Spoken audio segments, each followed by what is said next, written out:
Invite à ouvrir vos Bibles avec moi dans l'Évangile selon Saint Jean au chapitre 8. Nous lirons du verset 30e au verset 36e.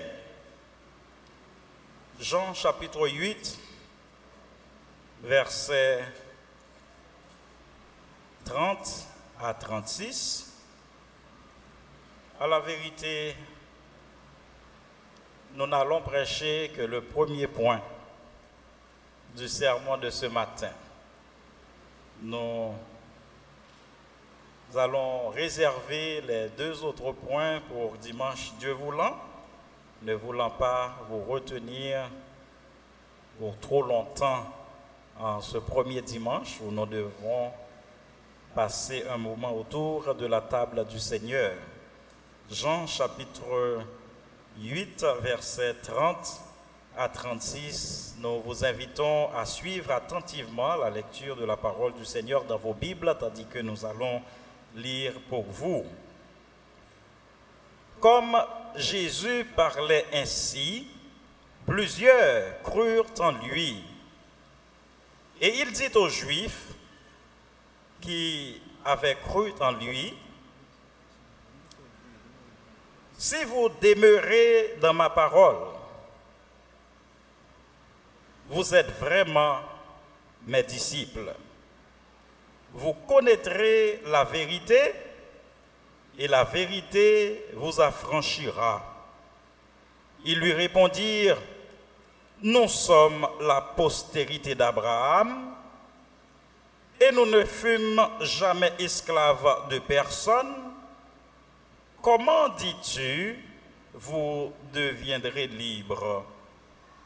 En vérité, je vous le dis, leur répliqua Jésus, quiconque se livre au péché est esclave du péché.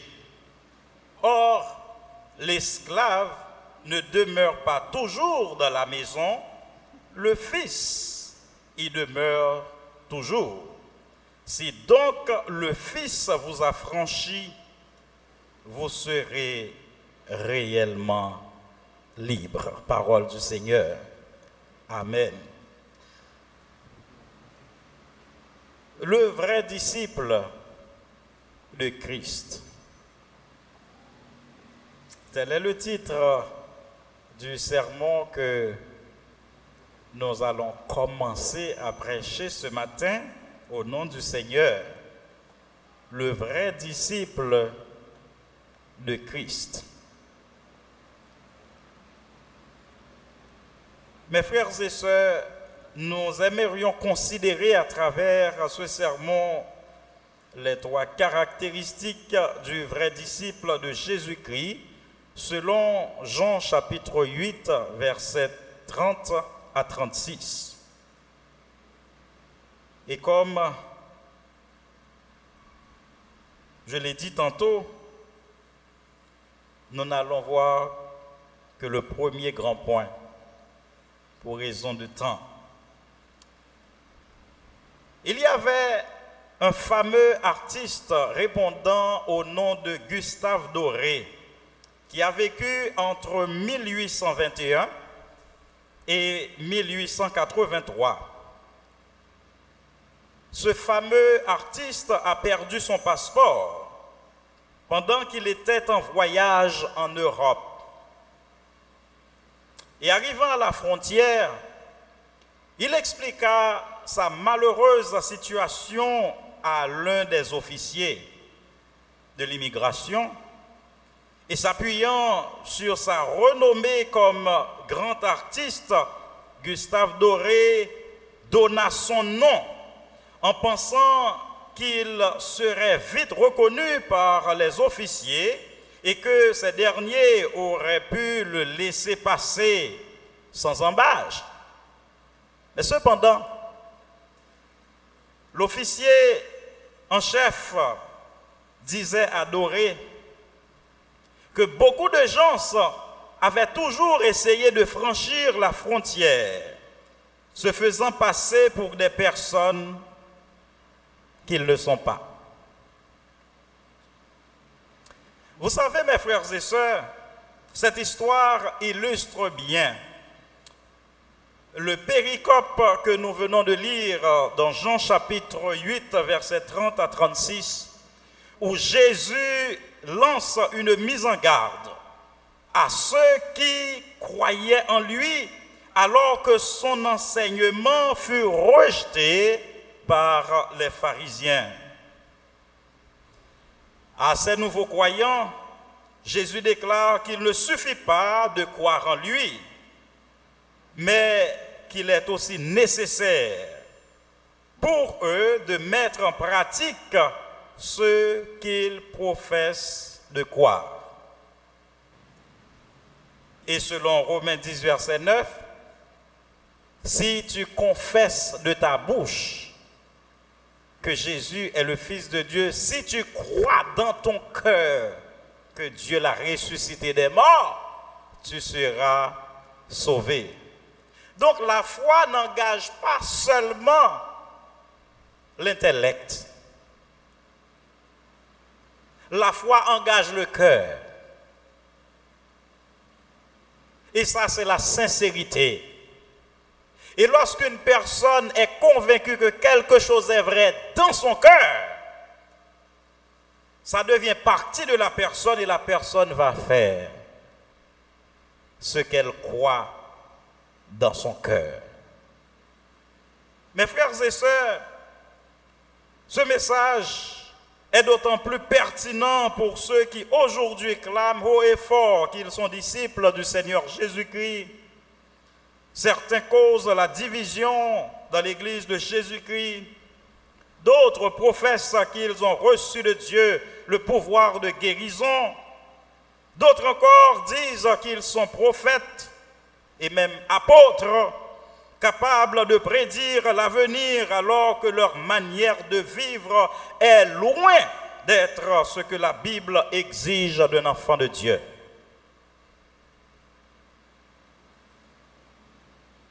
Mais bien souvent, notre action contredit ce que nous professons avec notre bouche.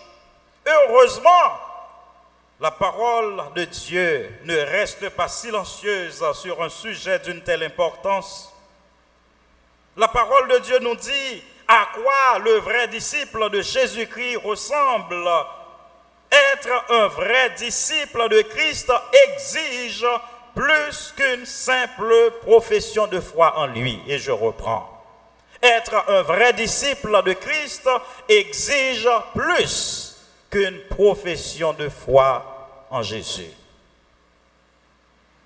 Dans Jean chapitre 8, versets 30 à 36, nous trouvons, mes frères et sœurs, trois caractéristiques essentielles du vrai disciple de Jésus-Christ.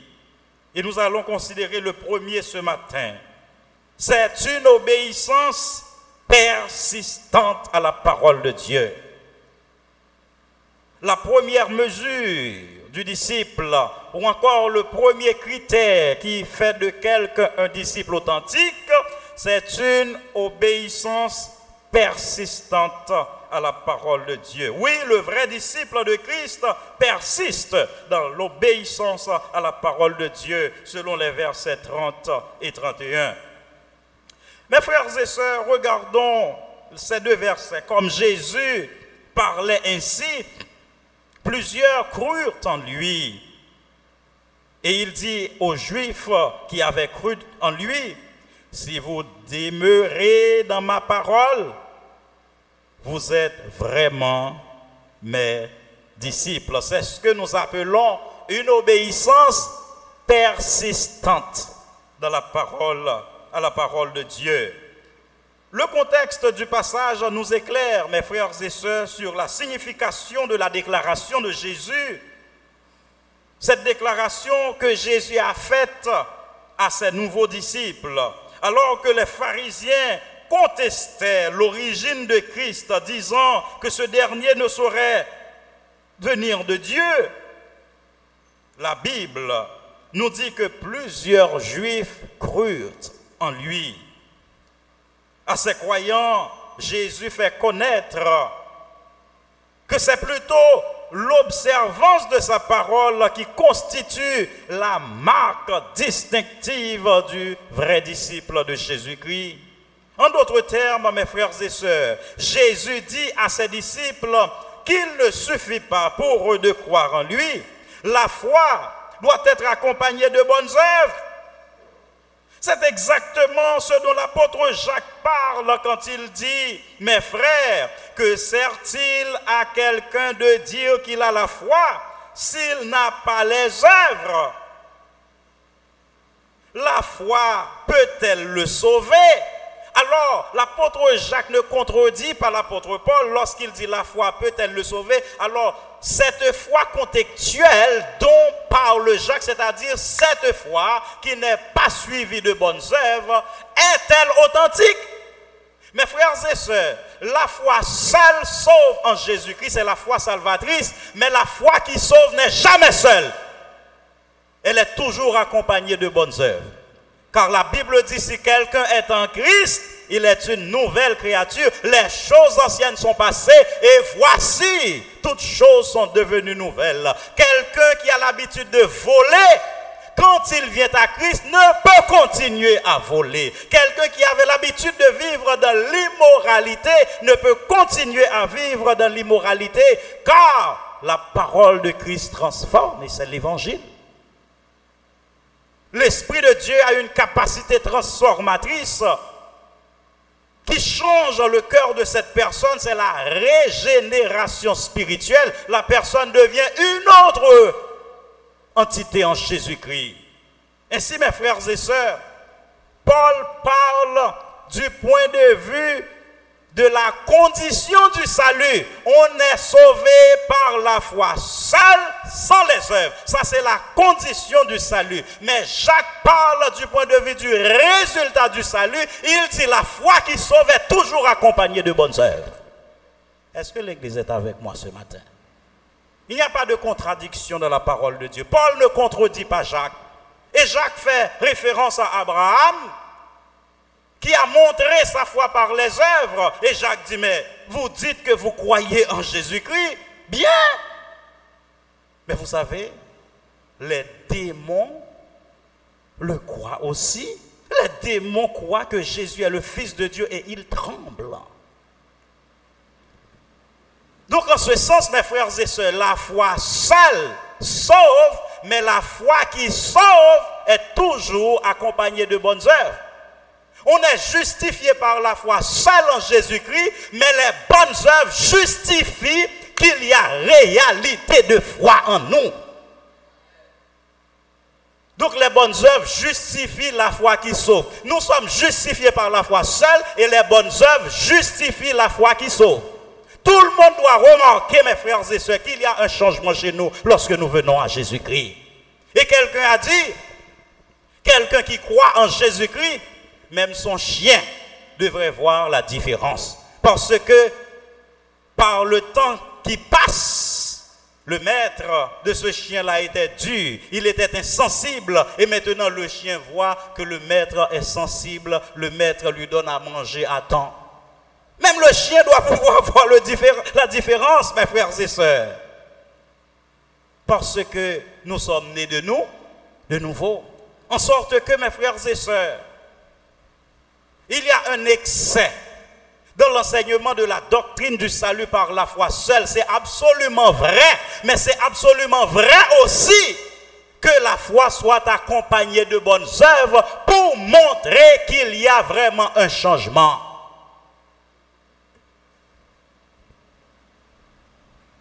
Laissez-moi vous dire, mes frères et sœurs, beaucoup disent qu'ils ont la foi en Jésus-Christ, mais leurs œuvres prouvent le contraire. Il y a une partie du verset clé du salut par la foi seule qu'on oublie parfois et presque toujours. Éphésiens chapitre 2 verset 8. Car c'est par la grâce nous sommes sauvés par le moyen de la foi. Et cela ne vient pas de nous, c'est le don de Dieu, vérité absolue. Mais ça c'est une partie de la réalité. Il faut prendre le verset 9. Nous avons été créés en Jésus-Christ pour des bonnes œuvres que Dieu a préparées d'avance.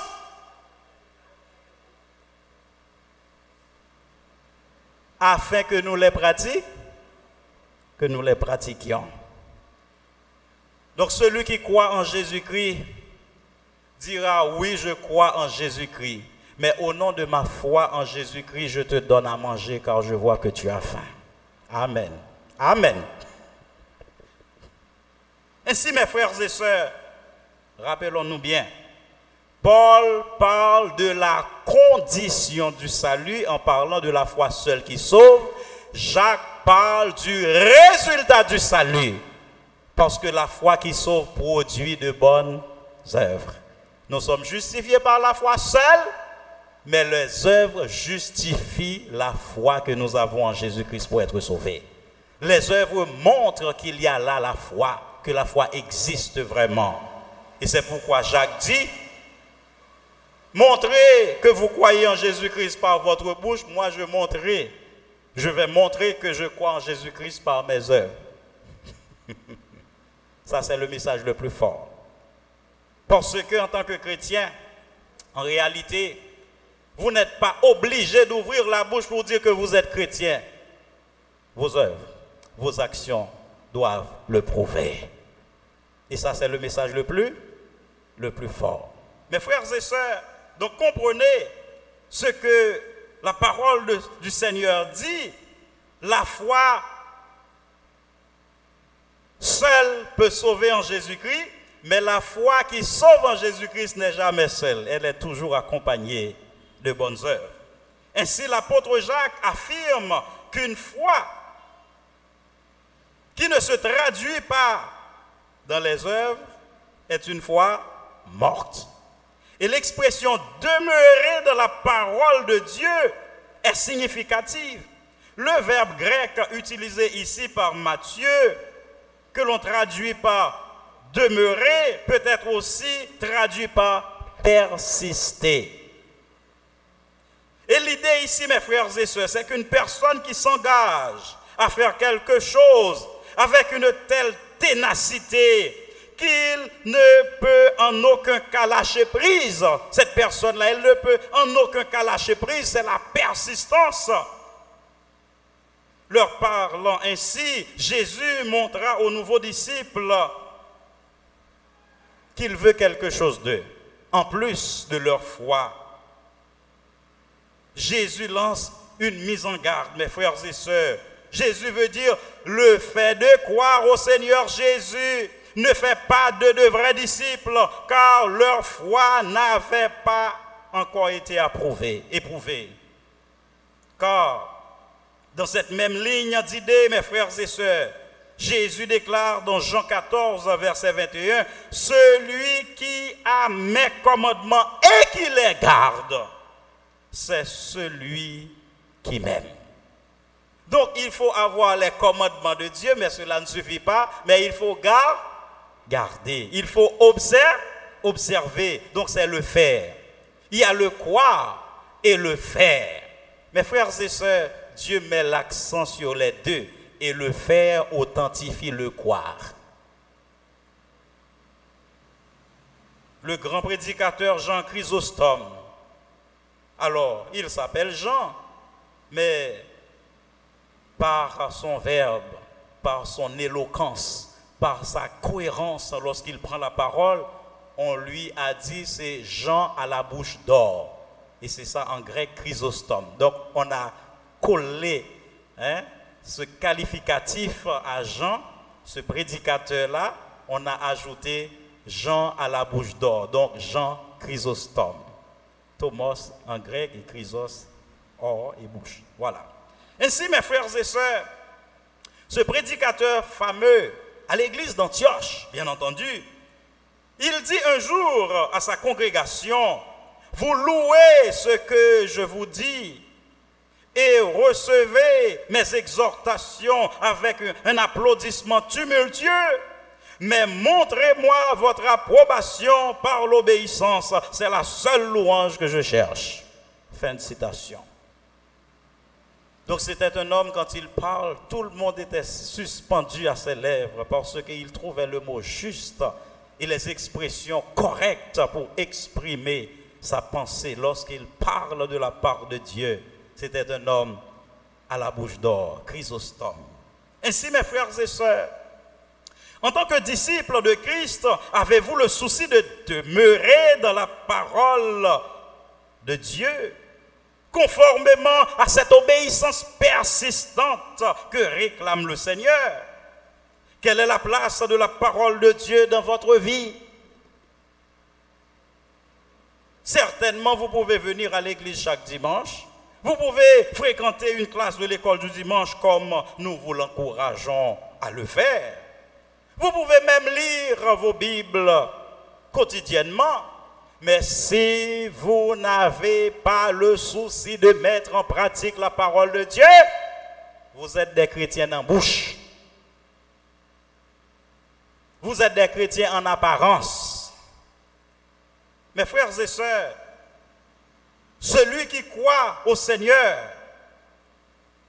cultive la crainte de Dieu. Celui qui croit au Seigneur fait ce que Dieu demande. Souvenez-vous de ce que Jésus a dit à ses disciples. Vous êtes mes amis si vous faites ce que je vous commande. Autrement, vous n'êtes pas mes amis, même si vous clamez haut et fort que vous marchez avec moi, que vous faites partie de mon groupe. En d'autres termes, vous n'êtes pas des disciples, mais des fanatiques. Si vous ne faites pas ce que le Seigneur vous demande. Combien d'entre vous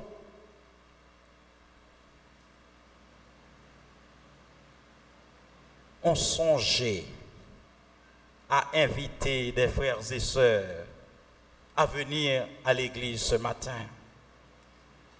Combien d'occasions le Seigneur n'a-t-il pas mises sur vos chemins? Combien de Nathanaël le Seigneur n'a-t-il pas mis sur votre chemin et vous les laissez partir sans leur rien dire? Que Jésus les aime? Mes frères et sœurs, il nous est incombé l'obligation de vivre pour le Seigneur. Nous devons penser constamment, quotidiennement à la parole du Seigneur, aux commandements de Dieu. Nous devons les mettre en pratique, mes frères et sœurs. Dieu s'attend à ce que nous mettions en pratique sa parole. En sorte que dire que nous sommes chrétiens sans une pratique de la parole, sans mettre en pratique la parole de Dieu, sans cette obéissance persistante à la parole de Dieu, alors nous sommes des chrétiens en apparence. Mes frères et sœurs, la parole de Christ rend capable de faire la distinction entre erreur et vérité. Le chrétien est rendu capable d'examiner toutes choses afin de retenir ce qui est bon, n'étant pas emporté à tout vent de doctrine. Donc nous devons quoi? Persister dans la parole de Dieu. Mais pour que nous puissions être bien imbus de cette parole, nous devons demeurer dans la parole. Demeurer dans la parole, mes frères et sœurs. Ne demeurez pas dans la parole d'un grand prédicateur ou bien d'un prédicateur sur Internet. Demeurez dans la parole du Seigneur Jésus-Christ. Et vous pouvez juger un prédicateur lorsque vous verrez qu'il parle non de lui-même, mais de Dieu. Le prédicateur fameux, c'est celui qui s'efface derrière le Seigneur Jésus-Christ. Comme Jean-Baptiste l'a dit, il faut qu'il croisse et que je diminue. Mes frères et sœurs, ce n'est pas une question de grand orateur. Ce n'est pas une question de grand prédicateur. Il s'agit d'un Jésus-Christ qui est grand, qui est suprême et qui peut sauver, qui peut délivrer. C'est tout ça. La personne du prédicateur n'est rien. L'apôtre Paul l'a compris. Il a dit, mais qui est Paul? Qui est Céphas? Qui est Apollos? L'homme à l'éloquence merveilleuse. Nous sommes tous des serviteurs. Mais il faut voir le Seigneur Jésus-Christ. Et lui, seul. C'est lui, mes frères et sœurs, que nous devons avoir. Donc la parole de Christ doit demeurer en nous. Nous devons demeurer aussi dans la parole. Et lorsque nous demeurerons dans la parole demeurera en nous. Demeurer dans la parole, mes frères et sœurs, ce n'est autre que pratiquer le Seigneur Jésus-Christ. Jésus-Christ est là-bas, la parole. C'est la parole incarnée. Et c'est pourquoi l'apôtre Paul a dit aux Colossiens, c'est le Seigneur Jésus que nous prêchons, rien d'autre. C'est-à-dire la parole proclamée doit être au sujet de la parole incarnée. Christ et Christ seul et rien d'autre. Mes frères et sœurs, le prédicateur, celui qui demeure dans la parole ne cherche pas une grande foule. Il cherche des âmes pour le Seigneur partout. Il ne s'attache pas à un beau bâtiment comme nous en avons un. C'est bien parce que nous servons un Dieu grand. Parce que nous n'avons pas besoin d'ouvrir la bouche pour dire que Dieu est grand. Le temple de l'Éternel doit être un témoignage au sujet de la grandeur du Dieu que nous servons. Mais vous savez, ce n'est pas la chose la plus extraordinaire. Les Juifs, à l'époque de Jérémie, ont commis la monumentale erreur de croire que le temple, la présence physique du temple à Jérusalem pouvait leur garantir la sécurité contre l'invasion des Chaldéens. Et le Seigneur leur a dit, vous tous qui dites, c'est ici le temple de l'Éternel, le temple de l'Éternel, le temple de l'Éternel.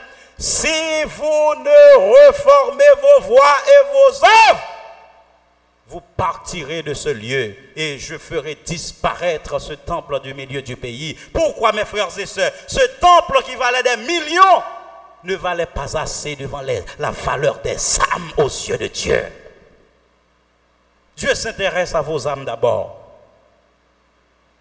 et non aux ornements. C'est bien les ornements, mais que veulent dire des ornements sans un cœur orné par la parole?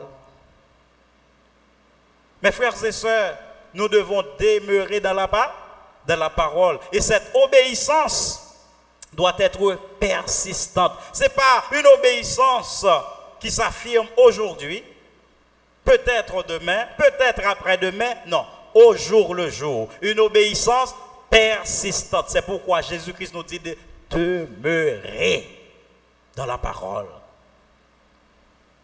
Et si vous demeurez dans la parole, vous aurez tout ce que vous voudrez. Fais de l'Éternel tes délices, et il te donnera ce que ton cœur désire. C'est la même vérité que Jésus dit quand il dit, si vous demeurez dans ma parole et que ma parole demeure en vous, demandez ce que vous voulez et cela vous sera accordé. Pourquoi? Lorsque vous demeurez dans la parole et que la parole demeure en vous, alors vous n'allez rien demander qui soit contraire à la parole de Dieu. Résultat, vous aurez tout ce que vous voudrez. Parce que votre prière sera informée par la parole. Votre conduite sera dictée par le Saint-Esprit. Alors vous aurez tout ce que vous voudrez. Parce que vous n'allez pas désirer quelque chose qui soit contraire à la parole de Dieu lorsque vous demeurez dans la parole. Beaucoup de gens disent, oh, fais de l'Éternel tes délices et il te donnera ce que ton cœur désire. Ils mettent l'accent sur la deuxième partie, il te donnera ce que ton cœur désire. Mais oublie la condition. Faites de l'Éternel tes délices. En bon créole, prends plaisir dans l'Éternel. Prendre plaisir, mes frères et sœurs, dans l'Éternel, c'est mettre son plaisir à observer les lois de l'Éternel. Heureux l'homme qui ne marche pas selon le conseil des méchants, qui ne s'arrête pas sur la voie des pécheurs, qui ne s'assied pas en compagnie des moqueurs, mais qui prend son plaisir dans la loi de l'Éternel. C'est ça, faire de la parole du Seigneur ses délices, faire de l'Éternel ses délices, c'est ça. Ainsi, mes frères et sœurs, le Seigneur veut que nous soyons des disciples authentique. Que nous soyons de vrais disciples de Jésus-Christ. Et la première marque distinctive du disciple, c'est quoi? C'est une obéissance persistante dans la parole de Dieu. Que le Seigneur vous bénisse ce matin.